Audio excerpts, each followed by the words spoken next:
Walker খোল। এটা পৃথিবীর একমাত্র ঘূর্ণায়ন লিফট, কিন্তু এই লিফটে মানুষ না, ওঠানামা করে নৌকা। এই অভিনব নৌকা লিফটটি চাকা ঘোরানোর মাধ্যমে পানির উপরে থাকা নৌকাকে নিচের খালে নামিয়ে দেয়। এই অসাধারণ কৌশলটি রয়েছে স্কটল্যান্ডে। এখানে দুইটি খালের উচ্চতার পার্থক্য এতটাই বেশি যে আগে নৌকা চলাচলের জন্য ব্যবহার করা হতো 11টি লক গেট, কিন্তু এই লক গেটগুলো পার হতে একটি নৌকার সময় লাগতো প্রায় 1 ঘন্টা। কিন্তু এই ঘূর্ণায়মান লিফট নির্মাণের পরে পুরো চিত্রটাই বদলে যায়। এখন মাত্র 5 মিনিটে নৌকা এক খাল থেকে অন্য খালে পৌঁছে যায়। দেখতে পুরো কাঠামোটি যেন একটি বিশাল গিয়ার চাকা। এর দুই পাশে রয়েছে পানি ভর্তি দুটি বিশাল বড় ট্যাঙ্ক।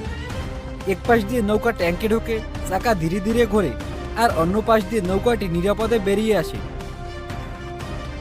সবচেয়ে মজার ও অবাক করা বিষয় হলো, এত বড় একটি কাঠামো চালাতে দিনে বিদ্যুৎ খরচ হয় মাত্র প্রায় 2800 টাকার মতো। যেখানে আমাদের দেশে এখন অনেক মানুষ লিফটে উঠতে স্বাচ্ছন্দ্য নয়, সেখানে বিদেশে নৌকায় দিব্যি লিফটে ওঠানামা করছে।